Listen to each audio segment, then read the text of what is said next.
आप सबों को जय मसीह की।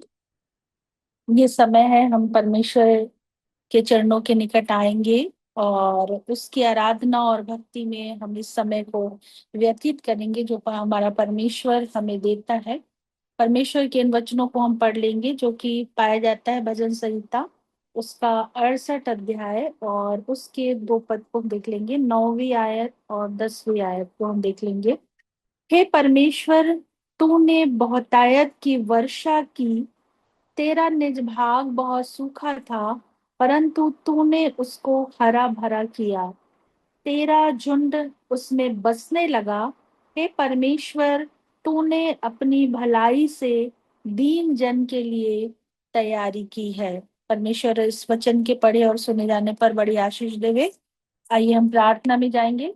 धन्यवाद धन्यवाद हमारे जीवते महान और विश्वास योग्य परमेश्वर, आपके धन्य नाम को सराहते पिता परमेश्वर। आप प्रभु अपने वचन के अनुसार आप हमारे जीवन की अगुवाई करते हैं प्रभु, क्योंकि आप हमें हमारी भलाई के लिए तैयारी किया है प्रभु जी।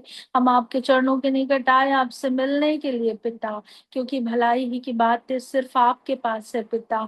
अनंत जीवन की बातें सिर्फ आपके पास है पिता परमेश्वर। हाँ प्रभु राजा, हमारी जीवित आशा सिर्फ आपकी ओर है, हमारी आंखें सिर्फ आपकी ओर लगी हैं परमेश्वर।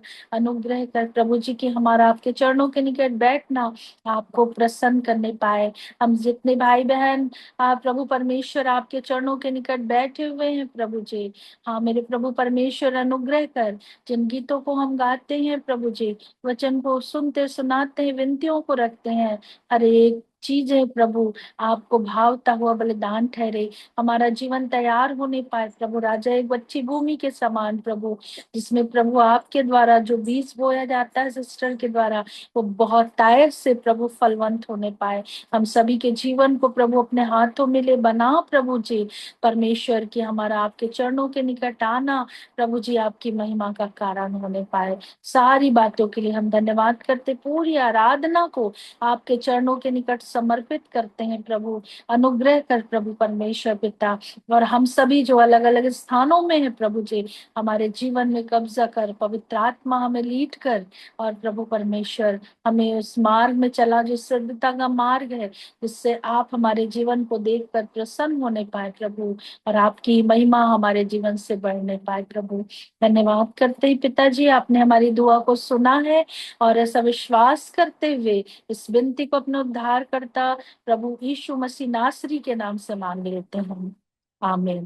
प्रियो, भी समय है कि हम आराधना में जाएंगे, और हमारे बीच में दोनों बच्चियां ग्लोरी और प्रार्थना है। हम उनके द्वारा परमेश्वर के नाम की महिमा गीतों के द्वारा करने पड़ेंगे। आप सभी को जय मसीह की। आइए हम प्रभु की आराधना करने पाए और उनके सम्मुख कुछ गीतों को गाने पाएंगे। तेरी वंदना गाए शाम सवेरे, तेरी हो महिमा। तेरी वंदना गाए शाम सवेरे, तेरी हो महिमा। राजाओं का राजा तू मेरा प्रभु है, तेरी हो महिमा। राजाओं का राजा तू मेरा प्रभु है, तेरी हो महिमा। यीशु महिमा, तेरी महिमा, मेरे राजा यीशुआ गाऊं तेरी महिमा। यीशु महिमा, तेरी महिमा, मेरे राजा यीशुआ गाऊं तेरी महिमा। अपना भरोसा तुझ पे रखा है, काहे को डर कैसी चिंता रे। तेरे लहू से शुद्ध हुए हैं, करुणा को तेरी यीशु हमने चकारे। अपना भरोसा तुझ पे रखा है, काहे को डर कैसी चिंता रे, तेरे लहू से शुद्ध हुए हैं, करुणा को तेरी यीशु हमने चखा रे। तेरी वंदना गाए शामो सवेरे, तेरी हो महिमा। राजाओं का राजा तू मेरा प्रभु है, तेरी हो महिमा। यीशु महिमा, तेरी महिमा, मेरे राजा यीशुआ गाऊं तेरी महिमा। यीशु महिमा, तेरी महिमा, मेरे राजा यीशुआ गाऊं तेरी महिमा। प्रेम जो किया है तूने, त्यागा ना कभी जो तूने, कैसा ना करे महिमा। पापों को मिटा दिया, हर शापों से बचा लिया, तो कैसे ना करे महिमा। प्रेम जो किया है तूने, त्यागा ना कभी जो तूने, कैसे ना करे महिमा। पापों को मिटा दिया, हर शापों से बचा लिया, तो कैसे ना करे महिमा। तेरी वंदना गाए शामो सवेरे, तेरी हो महिमा। राजाओं का राजा तू मेरा प्रभु है, तेरी हो महिमा। यीशु महिमा, तेरी महिमा, मेरे राजा यीशुआ गाऊं तेरी महिमा। यीशु महिमा, तेरी महिमा, मेरे राजा यीशुआ गाऊं तेरी महिमा। यीशु महिमा, तेरी महिमा, मेरे प्रभु यीशुआ, मेरे स्वामी यीशुआ, मेरे राजा यीशुआ, तू है जिंदा खुदा, गाऊं तेरी महिमा, तेरी स्तुति गाऊंगा यीशुआ यीशुआ। हो तेरी महिमा, मेरे प्रभु यीशुआ, मेरे स्वामी यीशुआ, मेरे राजा यीशुआ, तू है जिंदा खुदा, गाऊं तेरी महिमा, यीशु तेरी महिमा, यीशु तेरी महिमा। हालेलुया। आइए हम प्रभु की महिमा में एक और गीत को गाने पाएंगे, पाप हटाने को श्राप मिटाने को। पाप हटाने को शाप मिटाने को तू जग में आया खुदा, हमको बचाने को मुक्ति दिलाने को सूली पे कुर्बा हुआ। पाप हटाने को शाप मिटाने को तू जग में आया खुदा, हमको बचाने को मुक्ति दिलाने को सूली पे कुर्बा हुआ। मेरे आंसुओं को तूने शांति दिया, मेरे आंसुओं को तूने शांति दिया। मेरे यीशुए, मेरे यीशुए, मेरे यीशुए, मेरे यीशुए, मेरे यीशुए, मेरे यीशुए, मेरे यीशुए, मेरे यीशुए। सोना न मांगा है, चांदी न मांगा है, हृदय को मांगा है वो। दौलत न मांगा है, शोहरत न मांगा है, हृदय को मांगा है वो। सोना ना मांगा है, चांदी ना मांगा है, हृदय को मांगा है वो।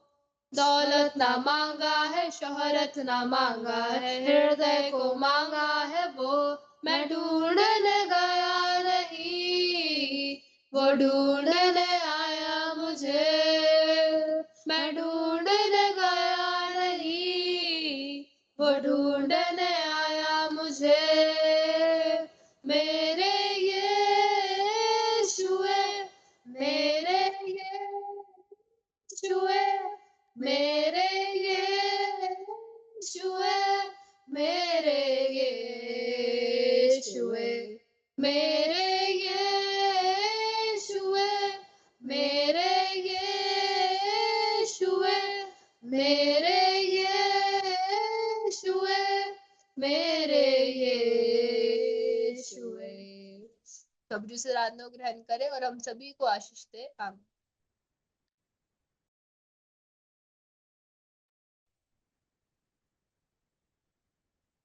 धन्यवाद दोनों बच्चों को सुंदर गीत गाने के लिए, जिससे निश्चित रूप से हमारे जीवते परमेश्वर की महिमा हुई और हम अपने परमेश्वर का, जीवते परमेश्वर का हृदय से धन्यवाद देते हैं। और अब इस समय हम सिस्टर विनिमा लाजरस के द्वारा वचन को सुनेंगे, और उससे पहले हम प्रार्थना में जाएंगे वचन की तैयारी के लिए। और मैं रिक्वेस्ट करूंगी, हमारे बीच में ब्रदर बसंत इंदौरकर हैं, उनके द्वारा, उनके साथ में हम प्रार्थना में जाएंगे कि पिता अच्छी भूमि तैयार करे हम सभी के जीवन को, जिससे जो वचन बोया जाता है वो 100% फलवंत होने पाए। जी, आइए प्रार्थना में जाएंगे। धन्यवाद धन्यवाद खुदावन परमेश्वर, ओ महान सामर्थी दयालु अनुग्रहकारी खुदा। हाँ प्यारे पिता परमेश्वर, आज के संध्याकालीन समय में प्यारे पिता परमेश्वर, ओ प्रभु जी, इस ग्रुप के माध्यम से प्यारे पिता परमेश्वर फिर से हम एक मन एक चित होकर खुदावन परमेश्वर बड़ी दीनता और बड़ी नम्रता के साथ में प्यारे पिता गिड़गिड़ाते हुए खुदावन परमेश्वर आपसे प्रार्थना विनती कर लेते हैं खुदावन परमेश्वर कि प्रभु जी, जो वचन है प्यारे पिता परमेश्वर, ओ प्रभु जी, वचन भी आपका, दास भी आपका और दासी भी आपकी है प्यारे पिता परमेश्वर। और आपके द्वारा खुदावन परमेश्वर, उनके द्वारा प्यारे पिता परमेश्वर, हमें जो आज वचन सुनाया जाता है प्यारे पिता परमेश्वर, वो गहरे भेदों को खुदावन परमेश्वर हम सबके बीच में प्यारे पिता परमेश्वर खोला जाता है खुदावन परमेश्वर। ओ प्रभु जी, वो अद्भुत और अद्भुत होने वाला होने पाए प्यारे पिता। और प्रभु जी, वो 100 गुना फलों को लेकर आने वाला होने पाए प्यारे पिता परमेश्वर। आपकी महान दया खुदावन परमेश्वर, ओ प्रभु जी, सारे लोगों पर जितने लोग जुड़ने पाए हैं प्यारे पिता, और जो जोड़ रहे हैं खुदावन परमेश्वर, उनको आपकी आशीष प्यारे पिता परमेश्वर सभी के ऊपर आने पाए प्यारे पिता परमेश्वर। आपका छिदा हुआ दाहिना हाथ प्यारे पिता उन सब पर होने पाए प्यारे पिता, और सारे लोग आशीष को ग्रहण करने वाले होने पाए प्यारे पिता परमेश्वर।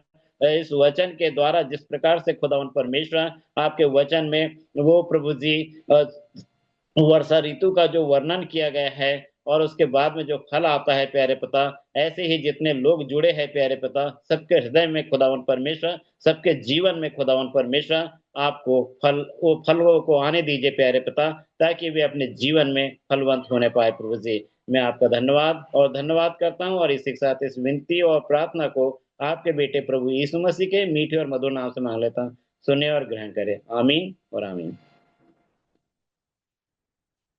थैंक यू ब्रदर, सारे विषयों को लेकर प्रार्थना करने के लिए। और अब समय होता है सिस्टर विनिमा लाजरस के लिए, और हम सभी डिजिटल तालियों से उनका स्वागत करेंगे और परमेश्वर के वचन को हम सुनने पाएंगे। Thank you so much sister. आप सभी को जय मसीह की। मैं परमेश्वर पिता का धन्यवाद देती हूँ कि परमेश्वर ने हम सबको ये अवसर दिया कि एक बार फिर हम इस मीटिंग में जूम के माध्यम से जुड़ने वाले हो सके। और मैं पूछना चाहूंगी, क्या मेरी आवाज़ क्लियर है, वॉइस क्लियर है? जी जी। जी, थैंक यू सो मच।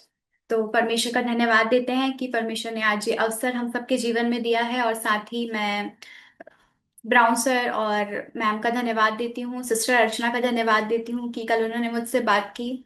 और आज साथ ही साथ आज की सुंदर वर्शिप के लिए और लीडिंग के लिए भी मैं आप लोगों का धन्यवाद देती हूँ। और जब कल सिस्टर अर्चना ने मुझसे कहा कि क्या आप कल की मीटिंग में प्रचार करेंगे, तो मैंने हाँ तो बोल दी। बट मैं बहुत कंफ्यूज थी दो टेक्स्ट को लेकर के। और मैं आपको बताना चाहूंगी कि पहला जो टेक्स्ट है वो है, मैं चाहूंगी हम साथ में निकाल लेंगे, यिर्मयाह 8 उसका 7। यिर्मयाह 8 उसका 7, और मैं यहाँ पर पढ़ूंगी। यहाँ इस प्रकार से लिखा हुआ है।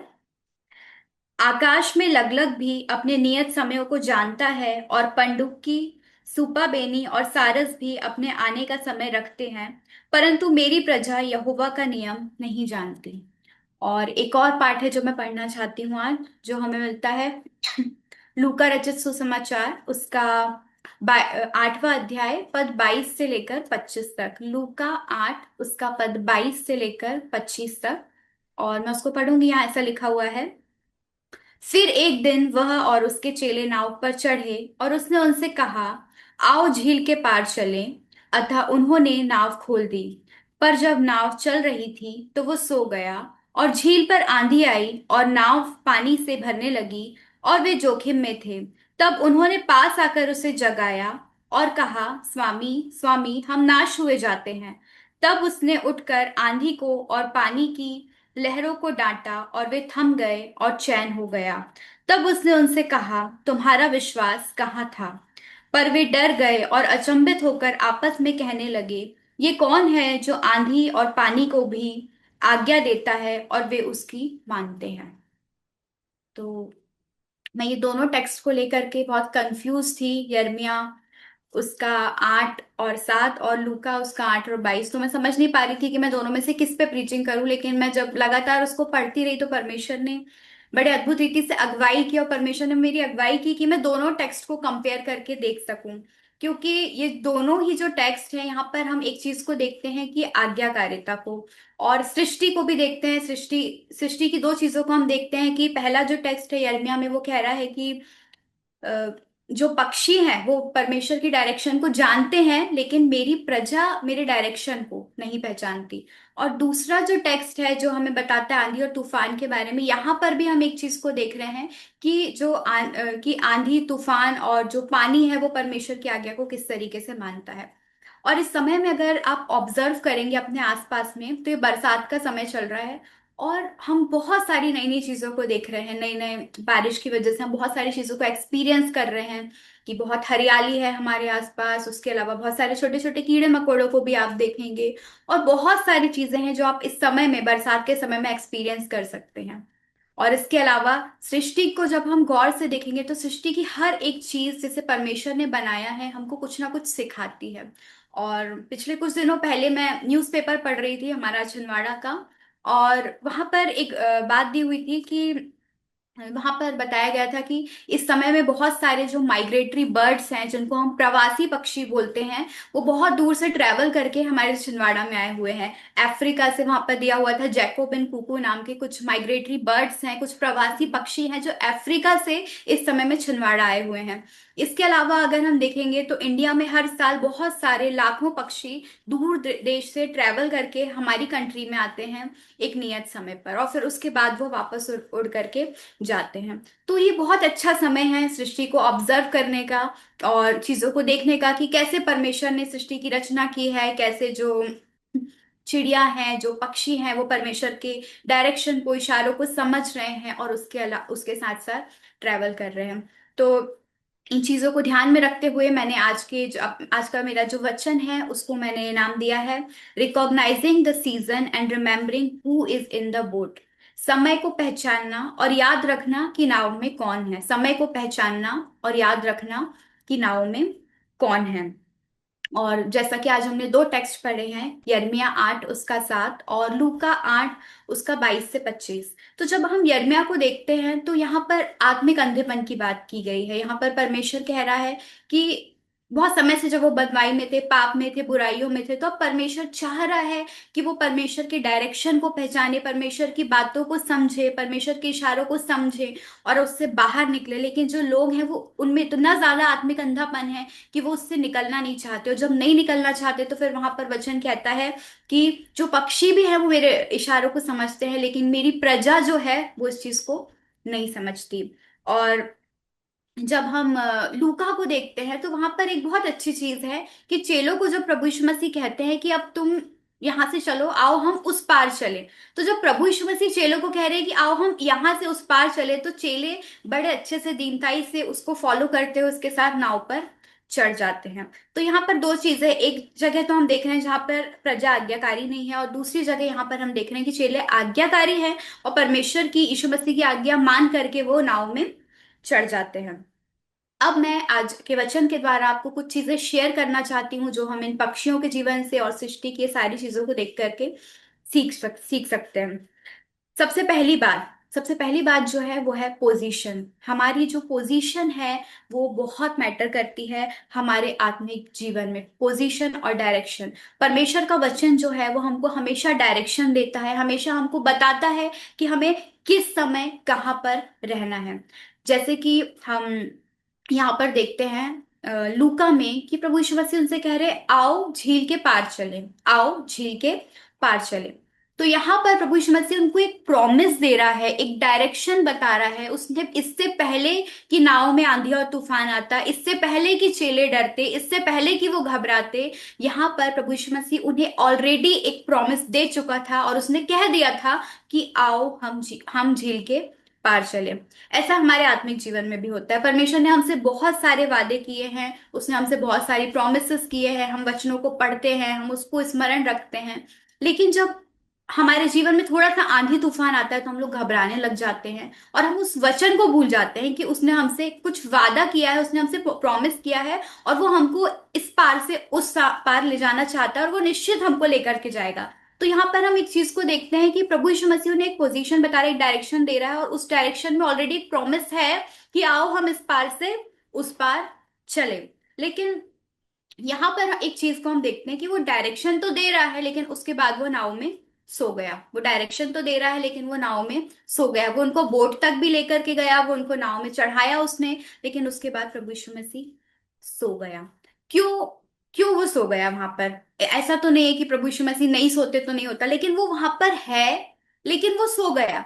कई बार हमारे जीवन में ऐसा होता है जब हम मुश्किल में होते हैं, तकलीफ में होते हैं, चिंताएं परेशानियां हमारे जीवन में होती है, तो हमको लगता है परमेश्वर सो गया, वो हमारी प्रार्थनाओं को नहीं सुन रहा है। जैसे हम अय्यूब की किताब में देखते हैं, जब बहुत समय तक वो प्रार्थना कर रहा था तो नहीं नहीं सुन रहा था परमेश्वर, तो वो चिड़चिड़ाने लगा, वो भी परमेश्वर से प्रश्न करने लग गया। बहुत बार हम भी परमेश्वर से प्रश्न करने लग जाते हैं जब हमको ऐसा लगता है कि वो सो गया है, वो हमारी प्रार्थनाओं को नहीं सुन रहा है। लेकिन आज मैं आपको बताना चाहती हूँ, मैं आपको इस बात को स्मरण कराना चाहती हूँ कि ऐसा नहीं है कि जब हमारे जीवन में मुश्किलें आती है, तकलीफें आती है, तो परमेश्वर वहां पर नहीं होते हैं। परमेश्वर वहां पर होते हैं, लेकिन परमेश्वर चाहता है कि हम अपने जीवन में कुछ चीजों को एक्सपीरियंस करें, हम कुछ चीजों का अनुभव करें।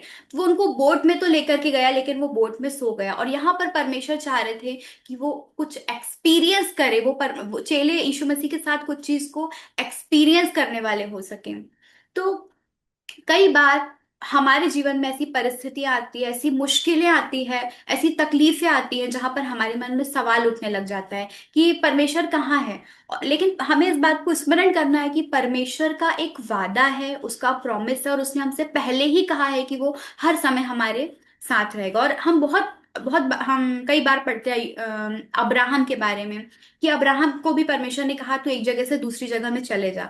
तो परमेश्वर ने उसको सब कुछ छोड़कर जाने के लिए तो कहा, लेकिन ऐसा नहीं कि परमेश्वर उसके साथ नहीं थे। वो जहां जहां गया परमेश्वर की उपस्थिति वहां वहां उसके साथ थी। इसके अलावा हम यूसुफ के जीवन को देखते हैं कि वो जेल में रहा तब भी परमेश्वर की उपस्थिति उसके साथ थी। हम दाऊद को देखते हैं, और हम ऐसे कई लोगों को बाइबल में देखते हैं।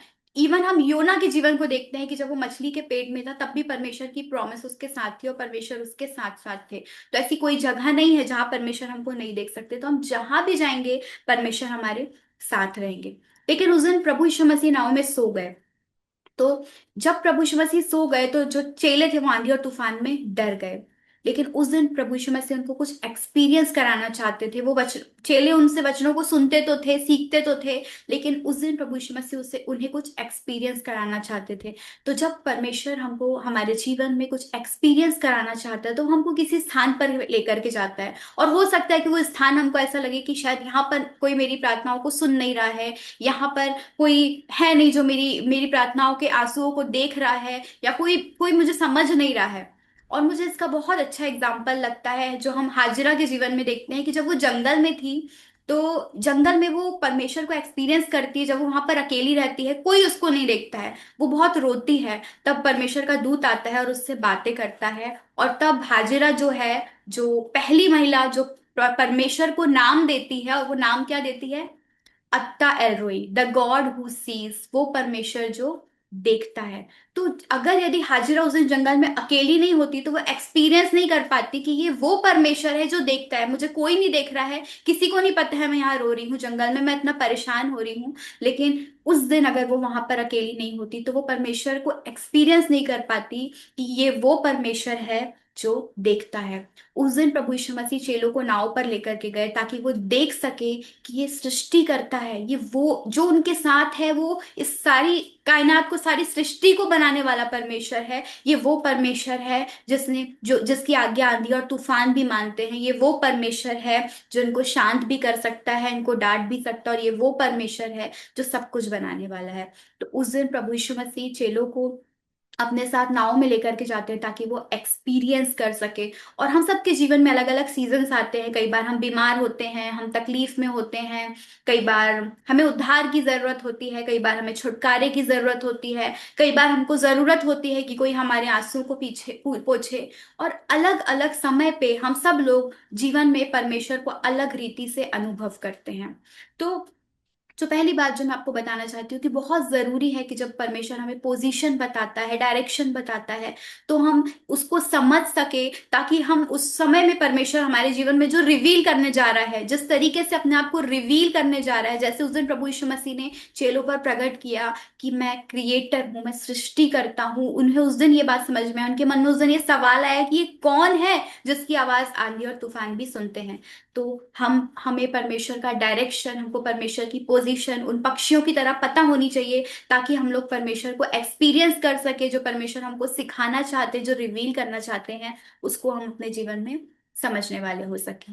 दूसरी एक और जो बहुत खास बात है वो है moving in God's timing. Moving in God's timing, परमेश्वर के समय के अनुसार मूव करना, परमेश्वर के समय के अनुसार मूव करना।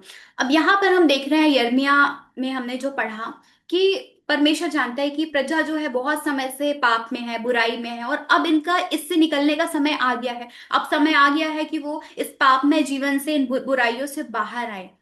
लेकिन जो प्रजा है वो सुन नहीं रही है परमेश्वर की आवाज को, वो समझ ही नहीं रही है। इसलिए परमेश्वर यहाँ पर इस बात को कह रहे हैं कि मेरी प्रजा मेरी आवाज को नहीं सुनती, ये लोग नहीं सुनते, जबकि पक्षी भी समझते हैं लेकिन ये मेरी आवाज को नहीं सुनती। और यहाँ पर हम चेलों को देखते हैं कि वो सुन करके परमेश्वर को सही समय पर फॉलो कर रहे हैं। जब यीशु मसीह ने उनसे कहा कि आओ हम उस पार चले, तो वो लोग यीशु मसीह के साथ चले गए। और ऐसे जब हम जो पक्षियों को देखते हैं, जैसे कि मैं आपसे कह रही थी कि इस समय बहुत सारे प्रवासी पक्षी आए हैं हमारे बीच में, तो उन्हें पता है कि हमें किस समय में यहाँ से मूव करना, उनको पता है कि हमको कब वहां से निकलना है और कब हमको यहाँ पहुंचना है। और उनको ये भी पता है कि हमको कब यहाँ से वापस निकलना है और हमको वहां पर वापस पहुंचना है। जो बात मैं आपको समझाना चाहती हूँ वो ये कि कई बार हम आशीषों को इसलिए भी नहीं पा पाते हैं, हम उन आशीषों तक नहीं पहुंच पाते हैं क्योंकि हम समय से आगे जाना चाहते हैं। जो परमेश्वर ने, हो सकता है कि मेरे लिए इन आशीषों को इस समय में नहीं रखा है, वो कुछ समय बाद रखा है, लेकिन अगर मैं समय से पहले ही उन चीजों को पाने की कोशिश करूं तो चीजें खराब हो जाएगी। तो कई बार हम समझ नहीं पाते कि परमेश्वर का टाइमिंग कौन सा है, कौन से समय में परमेश्वर हमको कौन सी आशीषों को देना चाहता है। इसलिए मूविंग इन गॉड्स टाइमिंग बहुत जरूरी है कि हमें पता हो परमेश्वर के समय के अनुसार मूव करना, हमें पता हो कि कब परमेश्वर चाह रहे हैं कि हमें यहाँ से, इस जगह से कूच करके दूसरी जगह जाना है। जब परमेश्वर ने हमारे लिए कुछ योजनाओं को रखा है तो हमें परमेश्वर के समय को जानना बहुत जरूरी है। और कुछ लोग इसीलिए भी नहीं आशीषों तक पहुंच पाते क्योंकि क्योंकि वो पीछे रह जाते हैं आलस की वजह से। इस समय में हम बहुत बार देखेंगे, बहुत सारे यूथ्स को देखेंगे, बहुत सारे लोगों के जीवन में देखेंगे कि उनके जीवन में डिप्रेशन है, और वो इसीलिए है क्योंकि उन्हें लगता है कि वो समय से पीछे रह गए, वो लोगों से पीछे रह गए। कई बार आलस की वजह से, कई बार हमारी अपनी गलतियों की वजह से वो समय हमारे हाथ से चूक जाता है। इसलिए हमें सही समय पता होना चाहिए कि हमें कब यहाँ से मूव करना है। तो समय से पहले और समय से ज्यादा अगर हम कुछ लेने की कोशिश करेंगे तो ये चीज भी हमारे जीवन में खराब कर सकती है। जैसे हम पक्षियों को देख सकते हैं कि वो एकदम निर्धारित समय पे यहाँ पर आए हैं और उन्हें पता है कि अब कब हमें यहाँ से जाना है। तो जब वो सही समय पर जाते हैं तभी वो सेफ रह पाते हैं। अगर वो समय से आगे पीछे चलेंगे तो हो सकता है कि वो उस चीज को मैनेज ना कर पाए और वो सरवाइव ना कर पाए। लेकिन हमें सरवाइव करने के लिए, हमें परमेश्वर के साथ चलने के लिए सही समय को जानना बहुत जरूरी है। और इसके लिए बहुत अच्छा वर्स है जो हमको बाइबल में मिलता है, सबोपदेशक 3:1 में लिखा हुआ है, हर एक बात का एक अवसर और प्रत्येक काम का जो आकाश के नीचे होता है एक समय है। हर एक बात का एक अवसर और प्रत्येक काम का जो आकाश के नीचे होता है एक समय है। तो हर एक चीज का एक समय है। हमें पता होना चाहिए कि परमेश्वर ने कौन से समय में हमारे लिए कौन सी आशीषों को रखा है, कौन से समय में हमें कौन सा काम करना है, ताकि हम उन आशीषों आशीषों से चूक ना जाएं। तो इसके लिए हमें क्या जरूरत है कि हम परमेश्वर से बुद्धि मांगे, परमेश्वर से ज्ञान मांगे, कि परमेश्वर जैसे उन पक्षियों को गाइड करता है वैसे परमेश्वर हमें भी बुद्धि दे, हमें भी ज्ञान दे, हमें भी समझ दे, कि हम परमेश्वर के डायरेक्शन को समझ सके, परमेश्वर के समय को समझ सके कि कौन सा समय हमारे लिए किस चीज का है। तो दूसरी जो बहुत मुख्य बात है वो ये है कि मूविंग इन गॉड्स टाइमिंग, हमें परमेश्वर के समय के अनुसार मूव करना आना चाहिए। एक और चीज है जो बहुत खास है तीसरी, वो ये है फाइटिंग थ्रू स्टॉर्म्स, आंधी और तूफानों से लड़ना। फाइटिंग थ्रू स्टॉर्म्स, आंधी और तूफानों से लड़ना। इस समय हम एक चीज को देखेंगे कि जैसा हम इस वचन में देख रहे थे कि जो चेले हैं वो प्रभु यीशु मसीह के साथ हैं, और जब आंधी और तूफान आ रहा है तो वो लोग घबरा रहे हैं, वो लोग बहुत डर रहे हैं, वो उस चीज के लिए तैयार नहीं है। वो पार जाने के लिए तो तैयार है प्रभु यीशु मसीह के साथ, लेकिन वो आंधी और तूफानों से लड़ने के लिए तैयार नहीं है। वहीं दूसरी तरफ अगर जब हम पक्षियों को देखते हैं तो वो हजारों लाखों मील की यात्रा करके आ रहे हैं, वो उड़ करके आ रहे हैं। तो हम सोच सकते हैं कि उस ट्रैवलिंग में जब वो वहां से यहाँ तक उड़ करके आते होंगे तो उन्हें कितनी सारी मुश्किलों का सामना करना पड़ता होगा। कई बार आंधी आती होगी, तूफान आता होगा, खाना नहीं मिलता होगा। कई बार हो सकता है कि उन्हें अलग अलग वेदर से होकर के गुजरना पड़ता होगा। हर जगह पे एक अलग वेदर होता है, कहीं गर्मी, कहीं ठंडी, कहीं बारिश, बहुत सारी चीजों से उनके होकर के गुजरना पड़ता है।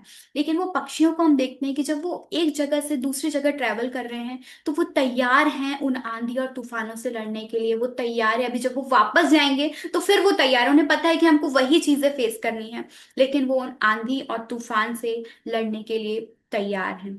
लेकिन वही जब हम अपने जीवन में देखते हैं, जब हम उन चेलों को देखते हैं कि जहां पर प्रभु यीशु मसीह बैठा हुआ है उनके साथ और वो कह रहा है कि आओ हम उस पार में चलें, लेकिन जब आंधी और तूफान आ रहा है तो वो लोग डर रहे हैं, वो घबरा रहे हैं, उनका मन विचलित हो रहा है। आज हमें पता होना चाहिए कि जब परमेश्वर का वादा है कि वो हमें लेकर के जाएगा, मैं बहुत बहुत सारी चीजें हैं जिसमें हम सोच सकते हैं कि जैसा वचन हमें बताता है कि बुलाए हुए तो बहुत है लेकिन चुने हुए थोड़े हैं, बुलाए हुए तो बहुत है लेकिन चुने हुए थोड़े हैं। तो दुनिया में बहुत सारे लोग हैं लेकिन बहुत कम लोग हैं जो इस नाव में सवार हैं, बहुत कम लोग हैं जो यीशु मसीह के साथ सवार हैं। और जब हम उसमें सवार हैं तो हमें तैयार रहना है। ऐसा नहीं है कि प्रभु यीशु मसीह हमारी बोट में है तो आंधी नहीं आएगा, तूफान नहीं आएगी, मुश्किलें नहीं आएंगी, परेशानियां नहीं आएंगी, बीमारियां नहीं आएंगी, तकलीफें नहीं आएंगी। हो सकता है कि जब प्रभु यीशु मसीह हमारी बोट में है तो हमको दूसरों से ज्यादा मुश्किलों का सामना करना पड़े, हो सकता है कि हमको दूसरों से ज्यादा ज्यादा चीजें हमको फेस करनी पड़े, हमारे ऊपर ज्यादा परीक्षाएं आए, ज्यादा मुश्किलें आए। लेकिन हमको भूलना नहीं है कि who is on our boat, हमारी बोट पर कौन बैठा, हमारी नाव पर कौन बैठा है। चेले डर रहे थे, चेले घबरा रहे थे क्योंकि वो नहीं जानते थे कि उनकी नाव पर कौन बैठा हुआ है। लेकिन प्रभु यीशु मसीह का वादा है, हमको इस बात को ध्यान रखना है कि मैं जगत के अंत तक तुम्हारे साथ हूँ, मैं जगत के अंत तक तुम्हारे साथ हूँ। और मैं चाहूंगी कि हम में से कोई एक वचन को पढ़ देगा, दूसरा कुरिन्थियों 12 उसका पद 9 और 10। दूसरा कुरिन्थियों 12 उसका पद 9 और 10।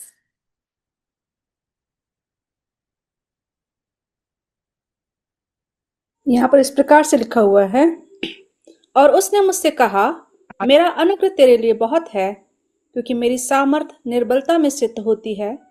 इसलिए मैं बड़े आनंद से अपनी निर्बलताओं पर घमंड करूंगा कि मसीह की सामर्थ मुझ पर छाया करती रहे।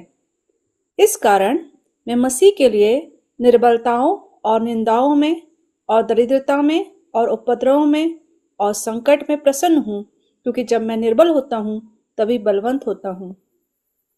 Thank you so much. यहाँ पर पॉलुस इस बात को बहुत अच्छे और बहुत सुंदर रीति से समझा रहा है, और वो कह रहा है इसीलिए इसीलिए मैं अपनी निर्बलताओं पर घमंड करूंगा कि मसीह की सामर्थ मुझ पर छाया करती रहे, मसीह की सामर्थ मुझ पर छाया करती रहे। बहुत खूबसूरत तरीके से कह रहा है। फिर वो और भी गहराई में जाकर के कह रहा है, इसलिए मैं निंदाओं में, दरिद्रताओं में, उपद्रवों में, संकट में प्रसन्न हूं, क्योंकि जब मैं निर्बल होता हूं तभी मैं बलवंत होता हूँ। तो हम जानते हैं कि जब हम प्रभु यीशु मसीह के साथ चल रहे हैं, जब परमेश्वर का वादा है हमसे अनंत जीवन का, जब प्रभु यीशु मसीह की प्रॉमिसेस हमारे साथ है, तो हमें निर्बलताओं का, दरिद्रताओं का, अपमान का, बुराई का, बहुत सारी चीजों का सामना करना पड़ेगा। लेकिन वो कह रहा है कि मैं इस पे घमंड करूंगा, क्योंकि जब हम निर्बल होते हैं तभी हम बलवंत होते हैं। जब हम निर्बल होते हैं तभी हम परमेश्वर की सामर्थ को अपने जीवन में एक्सपीरियंस कर पाते। जैसा मैं कह रही थी कि प्रभु यीशु मसीह नाव में तो थे, लेकिन वो सो गए ताकि चेले उनको एक्सपीरियंस कर सके। तो कई बार परमेश्वर हमें ऐसे स्थानों पे लेकर के जाता है जो आंधी और तूफान, मुश्किलें, तकलीफें, बीमारियां और ऐसी चीजें हमारे जीवन में आती हैं। तब हम प्रभु यीशु मसीह को एक्सपीरियंस कर पाते हैं, तब हम परमेश्वर को एक्सपीरियंस कर पाते हैं, और यही वो समय होता है जब हम परमेश्वर की सामर्थ को एक्सपीरियंस कर सके। जैसे हम उन पक्षियों को देखेंगे, अगर हमने शायद हो सकता है पहले कभी नोटिस नहीं किया हो या किया भी हो, लेकिन अगर आज हम इसको सोच के देखें तो सोचिए इतनी शक्ति, इतनी सामर्थ और इतना एनकरेजमेंट उनको कहाँ से मिलता होगा कि वो इतना लंबा ट्रैवल करके आ जाए, इतनी आंधी तूफानों को पार करके इतनी दूर एक दूसरे देश में आ जाए। अगर आज हम हमारे पास सारी सुविधाएं हैं, हमारे पास फ्लाइट है, हमारे पास ट्रेन है, हम इन चीजों से भी ट्रैवल करते हैं, तब भी हमें परेशानियों का सामना करना पड़ता है। तो एक छोटा सा पक्षी जब एक देश से दूसरे देश में ट्रैवल करता होगा तो उसको कितनी परेशानियों का सामना करना पड़ता होगा। लेकिन परमेश्वर की सामर्थ उन्हें मिलती है। ऐसे ही हमारे जीवन में जब हम मुश्किलों में होते हैं, जब हम तकलीफों में होते हैं, जब हमें लगता है कि ये हमारी कैपेसिटी से बाहर है, ये परीक्षा तो हमारे सामर्थ से बाहर है, इसे तो हम पार नहीं कर सकते, तभी परमेश्वर की सामर्थ हमारी अगुवाई करती है और हमें एक पार से दूसरे पार ले जाने में परमेश्वर हमारी सहायता करते हैं। हम कई बार इस गीत को गाते हैं कि घोंसले को बार बार तोड़कर उसने चाहा कि सीखे हम उड़ना उससे। तो परमेश्वर कई बार हमारे जीवन में अलाउ करते हैं, जैसे कि चेलों को परमेश्वर ने, यीशु मसीह खुद लेकर के गए नाव में, और फिर भी वहां पर आंधी और तूफान आए। तो कई बार यीशु मसीह हमारे जीवन में अलाउ करते हो आंधी और तूफानों को, ताकि हम एक्सपीरियंस कर सके, ताकि हम सीख सकें ये कौन सा परमेश्वर है। तो जब प्रभु यीशु मसीह हमारे जीवन में कुछ चीजों को अलाउ कर रहे हैं, आंधी तूफान को आने दे रहे हैं, तो वो ऐसे नहीं आने दे रहे, सिर्फ सिर्फ रिवील करने के लिए नहीं, सिर्फ इसलिए नहीं कि वो हमको ये बताना चाहता है कि मैं सृष्टि करता हूँ, सिर्फ इसलिए नहीं कि वो हमें बताना चाहता है कि मैं सामर्थ देना चाहता हूँ, लेकिन इसीलिए भी कि वो चाहता है कि हम उससे कुछ सीखें, इसीलिए कि वो चाहता है कि हमारे जीवन में कुछ बदलाव आए। और यही हम यिर्मयाह में देख रहे हैं कि जो प्रजा है उनसे प्रभु यीशु मसीह, परमेश्वर को चाह रहा है उस समय में, परमेश्वर चाह रहा है कि जो प्रजा है वो उनकी डायरेक्शन को समझे, परमेश्वर की आवाज को सुने, उसको फॉलो करे, कुछ चाह रहा है। तो कई बार हमारे जीवन में जो कुछ घटनाएं होती हैं, कुछ परिस्थिति आती है, वो हमें कुछ सिखाने के लिए आती है। हो सकता है कि हमारे जीवन में कुछ बुराई हो, कुछ ऐसी चीजें हो जो हमको नहीं समझ में आ रही हो, हमें नहीं दिख रही हो, लेकिन परमेश्वर ने उनको अगर भेजा है तो किसी मकसद के साथ भेजा है। क्योंकि हम जानते हैं कि कोई भी चीज जो है, चाहे सृष्टि की कोई भी चीज जो है, उसके बिना मूव नहीं करती, सब कुछ उसकी आज्ञा के अनुसार चलता है। तो अगर परमेश्वर ने कुछ अलाउ किया है हमारे जीवन में, कोई परिस्थिति हमारे जीवन में है, तो वो इसीलिए है कि हम उससे कुछ सीख सकें। तो बहुत जरूरी है कि फाइटिंग थ्रू स्टॉर्म्स, हमें हमेशा तैयार रहना है लड़ने के लिए आंधी तूफानों से, मुश्किलों से, ताकि जैसे चेले डर गए और उस यीशु मसीह को पुकारने लगे, ऐसा ना हो कि हम भी डर जाए और हमें ये लगने लगे कि नहीं, परमेश्वर तो सो गया है। तो हम सब अलग अलग सीजन में अलग अलग रीति से परमेश्वर को अपने जीवन में अनुभव करते हैं। और आज मैं एक डिस्कशन कर रही थी, तो हमारे कॉलेज के एक सर हैं, उन्होंने एक किताब लिखी थी, इसमें लिखा था उन्होंने कि your history is not my story, your history is not my story, your God is not my God. तो हम सब अपने जीवन में अलग अलग रीति से परमेश्वर को अनुभव करते हैं। जैसे आपने अनुभव किया है, हो सकता है वैसे मैंने नहीं किया, जैसे मैंने अनुभव किया वैसे आपने नहीं किया। तो हम सब परमेश्वर को अपने अलग अलग सीजन में, अलग अलग आत्मिक जीवन में अलग अलग तरीके से एक्सपीरियंस कर सकते हैं। और हो सकता है जैसे मैं एक्सपीरियंस कर रही हूँ वैसे आपने नहीं किया, जैसे आप कर रहे हैं वैसे मैंने नहीं किया।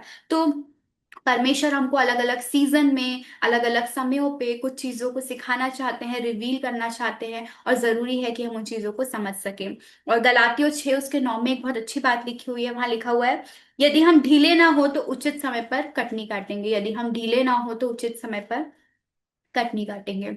अब यहाँ पर एक और चीज जो है इन वचनों में हम देखते हैं कि यीशु मसीह की एक और चीज को हम देखते हैं कि फुल्ली गॉड और फुल्ली ह्यूमन, पूर्ण परमेश्वर और पूर्ण मनुष्य, पूर्ण परमेश्वर और पूर्ण मनुष्य। अभी पिछले समय में कंफर्मेशन क्लासेस चल रही थी और उसमें बच्चों को पढ़ा रहे थे, तो हमेशा हम विश्वास वचन को पढ़ाते हैं। तो जब हम अपने विश्वास वचन को बोलते हैं तो कई बार हमें पता नहीं होता है कि विश्वास वचन क्यों लिखा गया। कि विश्वास वचन इसीलिए लिखा गया कि लोगों के मन में बहुत सारे सवाल थे कि ये परमेश्वर है या परमेश्वर का पुत्र है, या ये कौन है, ये मनुष्य है या ये सच में परमेश्वर है, बहुत सारे सवाल थे। लेकिन हम इस टेक्स्ट में देखते हैं कि यीशु मसीह सो रहे थे, तो ये ह्यूमैनिटी को भी दिखाता है, ये परमेश्वर के मनुष्यत्व को बताता है। और साथ ही उसी समय में वहां पर हम ये भी देख रहे हैं कि वो आंधी और तूफान को डांट भी रहा है। और जैसे हम यिर्मयाह में देखते हैं, वहां लिखा है पक्षी परमेश्वर की व्यवस्था को पहचान रहे हैं। और लूका में भी हम इस चीज को देखते हैं कि चेले इस बात को कह रहे हैं कि कौन है जो आंधी और तूफानों को डांट रहा है, और ये वही है जो नाव में सो भी रहा है। तो यहाँ पर हम यीशु मसीह को एक और तरीके से एक्सपीरियंस कर सकते हैं कि वो परमेश्वर तो है, परमेश्वर का पुत्र तो है, लेकिन साथ ही वो मनुष्य भी है। तो उसने उन सारी चीजों को सफर किया है जो हम अपने जीवन में सफर करते हैं, उसने भी उन चीजों का अनुभव किया है जो हम अनुभव करते हैं, और उसकी भी वैसी परीक्षा हुई है जैसी हमारी होती है। अब एक और बहुत खास बात है जो हम इस टेक्स्ट से और इन पक्षियों के द्वारा देख सकते हैं, वो है एकता, यूनिटी। जब हम इन पक्षियों को देखते हैं, जब वो एक जगह से दूसरी जगह ट्रैवल करके आते हैं, तो बहुत बहुत झुंड में आते हैं, बहुत सारे पक्षी आते हैं, एक या दो नहीं लेकिन बहुत सारे पक्षी जो आते हैं। और पिछले समय में आई थिंक अक्टूबर या नवंबर में भी अगर आप देखेंगे तो प्रयागराज में भी बहुत सारे पक्षी जो हैं, साइबेरियन बर्ड्स आते हैं। तो बहुत सारे हजारों की तादाद में आते हैं, वो अकेले नहीं आते हैं। कई बार हम लोग जो मसीह लोग हैं, इवन हम लोग स्पिरिचुअल लाइफ में भी हमारे कंपटीशन होता है कि शायद हम इनसे आगे हैं, हम उनसे आगे हैं, हमारे पास ये वरदान है, हमारे पास ये है, हमारे पास वो है, हमें इतना पता है, हमें इतना ज्ञान है। कई बार हम लोग अकेले ही ट्रैवल करने की सोचते हैं, कई बार हम सोचते हैं कि हम अकेले ही पहुंच जाएंगे। लेकिन हमारी जो मसीह दौड़ है, मैं आपको बताना चाहती हूँ, ये अकेले दौड़ने वाली नहीं है, ये सबको साथ लेकर के दौड़ने वाली है। और अगर आप, हो सकता है कि आप शायद पहुंच भी जाएं, लेकिन अगर आप अकेले पहुंच भी जाएं तो परमेश्वर आपसे जब ये सवाल पूछेगा कि तुम्हारे भाई या बहन कहाँ हैं, तो हम क्या बोलेंगे। और मुझे हमेशा याद आता है कैन और हाबिल का, जब प्रभु यीशु मसीह जब परमेश्वर उससे पूछते हैं कि तेरा भाई कहाँ है।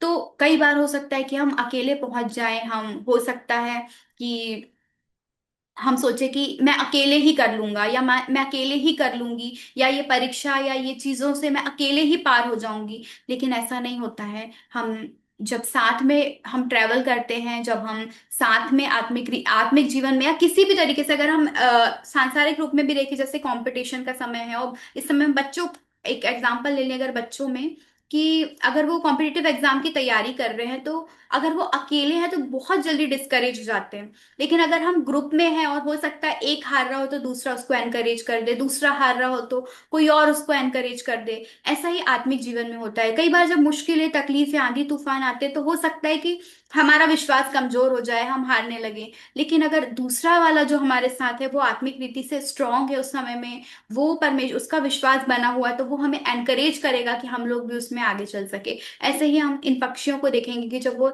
एक जगह से दूसरी जगह में ट्रैवल कर रहे हैं, तो वो सब साथ में ट्रेवल कर रहे हैं, वो साथ में यहाँ पहुंच रहे हैं। हो सकता है कि अगर कोई एक अकेला पक्षी आता तो वो उसका बचना मुश्किल हो जाता, लेकिन क्योंकि वो झुंड में आ रहे हैं, एक साथ आ रहे हैं, इसलिए भी वो उस काम को पूरा कर पा रहे हैं, इसलिए वो एक जगह पहुंच करके फिर दूसरी जगह वापस जा पाते हैं।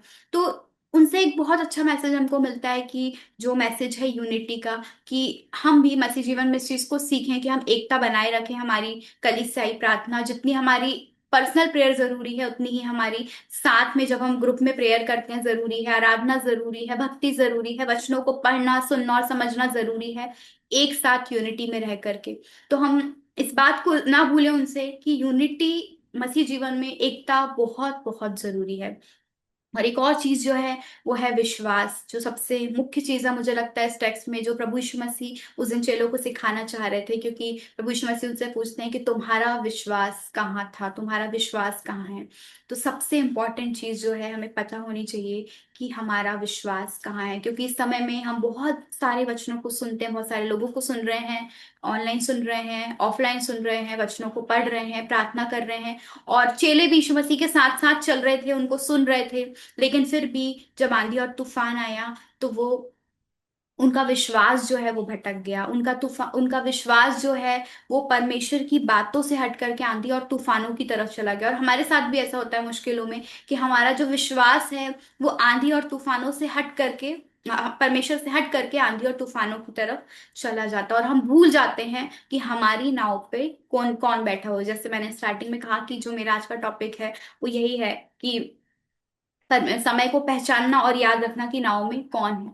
तो हम किसी भी समय में हो, लेकिन हमें स्मरण होना चाहिए कि हमारी नाव में कौन बैठा हुआ है। तो आंधी तूफान तो आ रही है, बाहर से तो चीजें खराब चल रही हैं, लेकिन हमें पता होना चाहिए कि हमारी नाव में कौन बैठा हुआ है। तो विश्वास एक बहुत जरूरी चीज है। और एक और जो आखिरी चीज है जो मैं आपको बताना चाहती हूँ, जो बहुत खास है, वो है keep your eyes on heavenly destination. अपनी आंखों को स्वर्ग की ओर लगाना। हमें पता होना चाहिए कि जो पृथ्वी है ये हमारा परमानेंट डेस्टिनेशन नहीं है। हम इस समय जहां पर है ये परमानेंट नहीं है, ये टेम्पररी है और ये कुछ समय का है। और जब हम फिलिपियो 3 उसका 20 को पढ़ते तो वहां पर लिखा हुआ है हमारा स्वदेश स्वर्ग पर है, हमारा स्वदेश स्वर्ग पर है। तो हमें पता होना चाहिए कि ये जो है ये जो भी चीज है, जो भी सिचुएशन भी है, अगर कोई दुख है तो वो परमानेंट नहीं है, खुशी है, आनंद है, तो वो भी परमानेंट नहीं है, कुछ समय का है।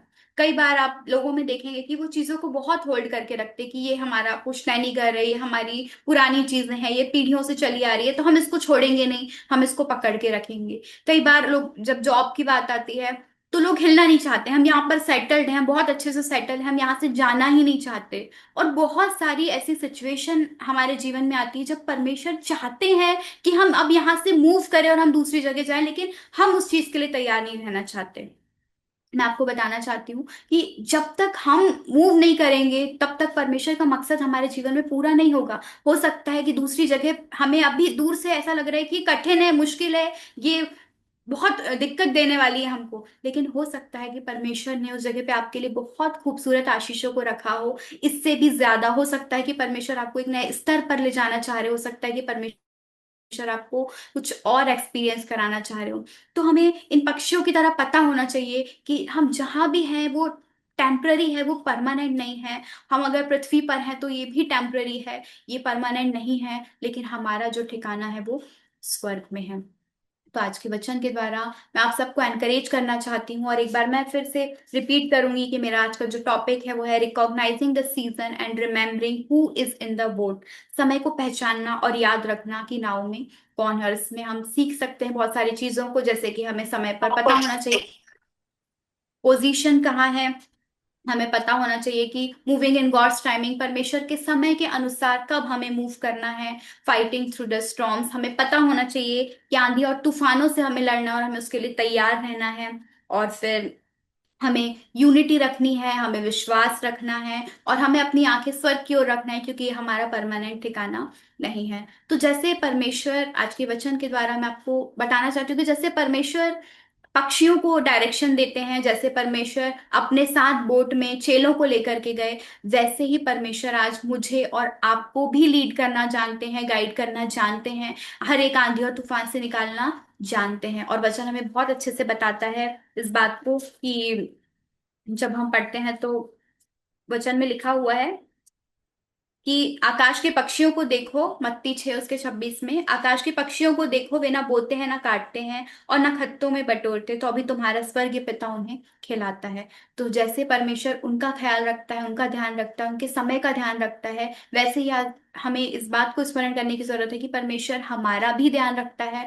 लेकिन बहुत जरूरी है कि जब परमेश्वर हमें डायरेक्शन देते हैं, गाइड करते हैं, लीड करते हैं, तो हम परमेश्वर के समय को, परमेश्वर की आवाज को पहचानना सीख सके, ताकि हम सही समय पर सही कटनी काटने वाले हो सके। तो परमेश्वर पिता इन वचनों के द्वारा आप सभी को बहुतायत की आशीष से आमीन। थैंक यू सिस्टर, आपने बहुत ही सुंदर ढंग से परमेश्वर के वचन को हमारे बीच में शेयर किया है।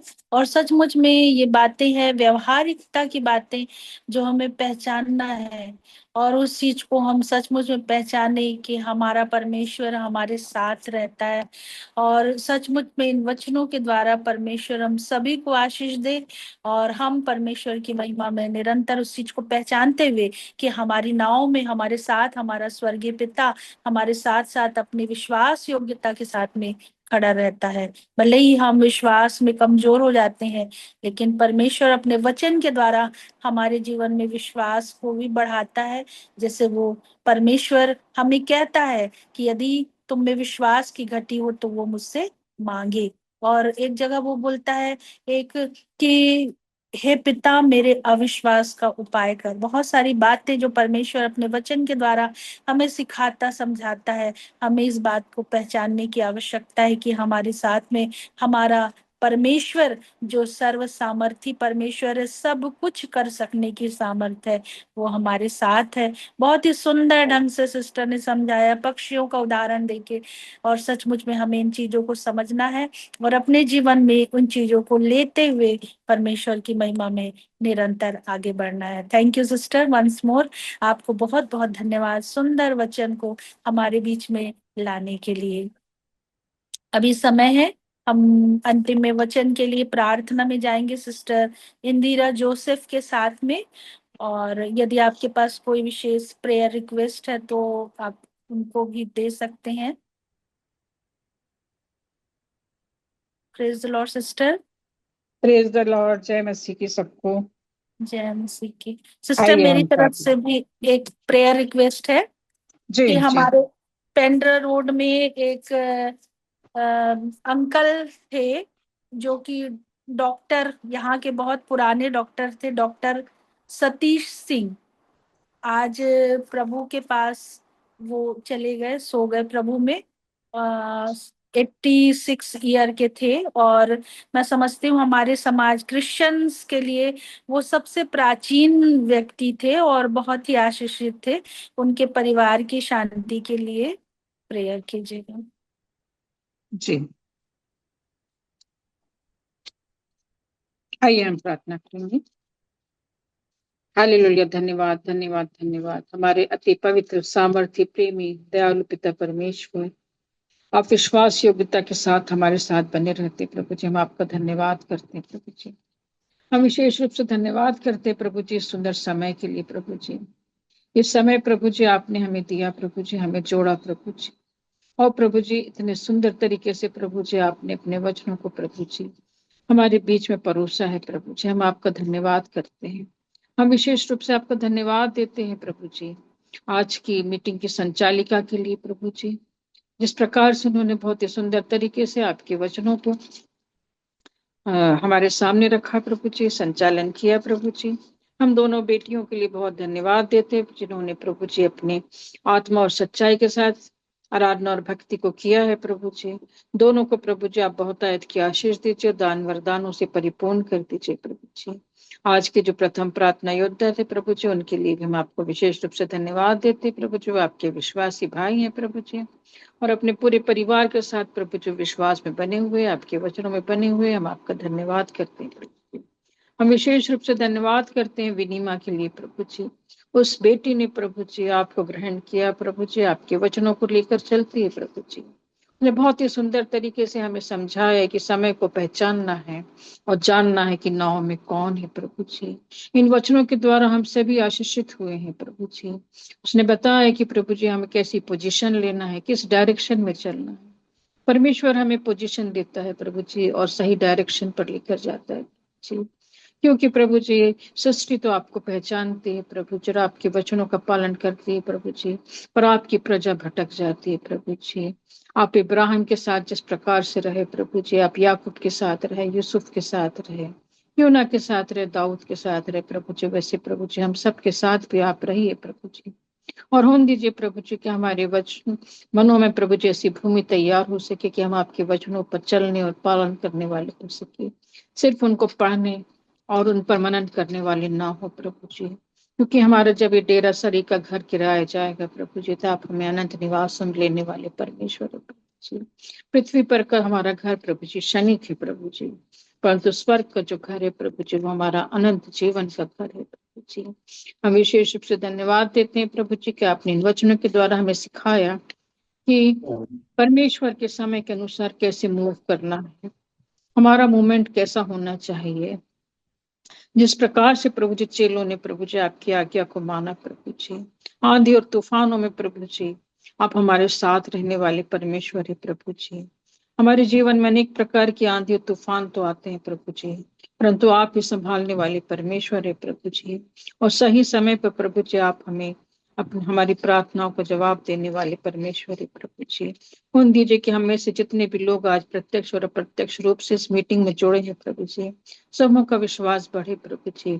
मसीह एक तो हमें दिखाई दे प्रभु जी, हम अकेले ना चले प्रभु जी, परंतु सबको साथ लेकर चलने वाले हो सके प्रभु जी।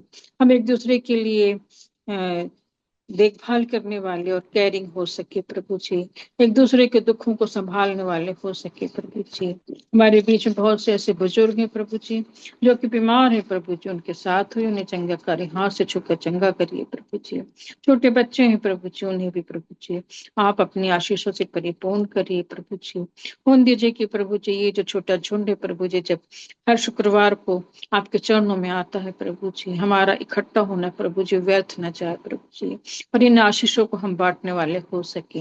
हम विशेष रूप से धन्यवाद देते हैं ब्राउन अंकल और आंटी के लिए प्रभु जी, जब आपने उनके मनों में ये डाला कि प्रभु जी इस प्रकार की मीटिंग होना चाहिए प्रभु जी, और इस मीटिंग के द्वारा बहुत लोग आशीषित होने पाते हैं प्रभु जी। इन दोनों अंकल आंटी को प्रभु जी इस बुजुर्ग अवस्था आपने संभाला, हम आपका धन्यवाद करते हैं। उनके सारे परिवार के साथ हुई प्रभु जी पिछले दिनों प्रभु जी जब एक दुखद घटना उनके परिवार में हुई प्रभु जी, ऐसे समय में आपने उन्हें शांति से भरा है प्रभु जी, हम आपका धन्यवाद करते हैं प्रभु जी। विशेष रूप से अनीता आंटी के लिए प्रभु जी विशेष रूप से आपसे मांग लेती कि उन्हें आप अपनी असीम शांति और सामर्थ्य दीजिए प्रभु जी कि वो दुख को सहन कर सके प्रभु जी। हम इस समय विशेष रूप से विनती और प्रार्थना करते हैं वो जो पास्टर डॉक्टर सतीश सिंह के लिए प्रभु जी, जिन्होंने एक लंबी उम्र को प्राप्त किया प्रभु जी, क्योंकि आपके जो लोग हैं प्रभु जी दीर्घायु को प्राप्त करने वाले हो सकते हैं, आपके विश्वासी लोग प्रभु जी, और वो एक प्राचीन के रूप में अपनी कलीसिया में थे प्रभु जी, और प्रभु जी बहुतों को प्रभु जी उन्होंने अपने जीवन के द्वारा प्रभु जी का आदर्श जीवन जिया है प्रभु जी। प्रभु जी हम आपका धन्यवाद करते कि प्रभु जी आपने अपने अनंत निवासों में उनकी आत्मा को ग्रहण किया है प्रभु जी। उनके परिवार ने जब उन्हें खोया है प्रभु जी, ऐसे समय में प्रभु जी अपनी असीम शांति से प्रभु जी प्रत्येक को भर दीजिए प्रभु जी, क्योंकि आपकी वचन में लिखा है कि हम एक बार फिर से पुनरुत्थान के समय प्रभु जी जब आपका आना होगा प्रभु जी, एक दूसरे को फिर से देखेंगे प्रभु जी। हम अंश अंश करके बदलते जाते हैं प्रभु जी, और आपके राज में प्रभु जी प्रवेश करते हैं प्रभु जी। प्रभु जी उनके जीवन के लिए हम आपको धन्यवाद देते हैं प्रभु जी, उन्होंने एक लंबा जीवन और एक आशीषित जीवन को जिया है प्रभु जी, और आपने प्रभु जी निश्चय प्रभु जी आपकी अनंत निवास में प्रभु जी असीम शांति के साथ उन्हें ग्रहण किया है प्रभु जी। उनके सारे परिवार के साथ होइए, उनकी कलीसिया के लोगों के साथ होइए प्रभु जी, और उनके जो आदर्श है प्रभु जी उनके जीवन में फिर से दिखाई देने वाले हो सके प्रभु जी। इस मीटिंग में जितने भी लोग हैं प्रभु जी उन्हें भी आप प्रभु जी अपनी असीम शांति से भर दीजिए। मौसम के लिए विशेष विनती और प्रार्थना है प्रभु जी कि किसी भी प्रकार की इस मौसम में किसी की हानि न हो पाए प्रभु जी, और एक जिस प्रकार की जो बरसात है प्रभु जी, किसानों को जितनी आवश्यकता है प्रभु जी उतनी बरसात होने पाए। जहाँ कहीं भी सूखा पड़ रहा है प्रभु जी, वहां पर भी प्रभु जी अपनी बारिश को भेजिए प्रभु जी, हर एक चीज को, क्योंकि आप आंधी और तूफान को डांटने वाले परमेश्वर है प्रभु जी, आप सृष्टि पर नियंत्रण रखने वाले परमेश्वर है प्रभु जी, और ये सृष्टि आप ही की आज्ञा के अनुसार प्रभु जी मूव करती है प्रभु जी। हर एक बातों को प्रभु जी आपके सामर्थ्य रक्षाकारी हाथ में सौंपते हुए इस छोटी बिनती और प्रार्थना को आप बेटे हमारे उद्धार करते श्री ख्रीस्त के नाम से मांग लेते, सुनिए और अपने स्वर्ग राज में ग्रहण करिएगा। आमीन। आमीन। थैंक यू सिस्टर प्रार्थना के लिए। और अब अंत में मैं रिक्वेस्ट करूंगी ब्राउन सर से कि वो अंतिम में प्रभु की प्रार्थना और आशीष वचन के साथ इस आराधना को समापन करने पाएंगे। वो ये राज वो है पास्टर साहब है ना, एक क्या नाम उनका, कोई पास्टर है क्या? जो लेफ्ट हो गए सर। अच्छा, तो ये हमारे वाजपेयी जी हैं। वाजपेयी जी प्रभु की प्रार्थना में अगुवाई करिए।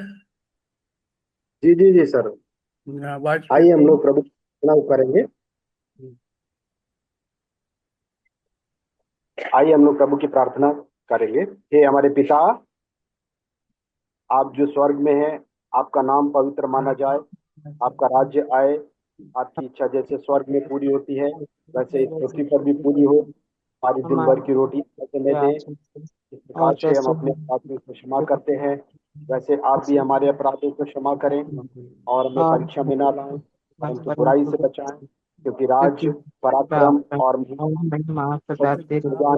आपकी ही है। आमीन। आमीन आमीन आमीन। धन्यवाद धन्यवाद, बहुत धन्यवाद आप सबको। मैं आज बिजी था तो इसलिए बातचीत नहीं कर पाया और तैयारी भी नहीं कर पाया। आप ही अर्चना ने तैयारी की और विनिमा से भी बात मेरी नहीं हो पाई थी, पर मैंने बोला था। तो बहुत सुंदर वचन दिया बेटी मिली, बहुत अच्छा, बहुत अच्छा। Thank you uncle, thank you.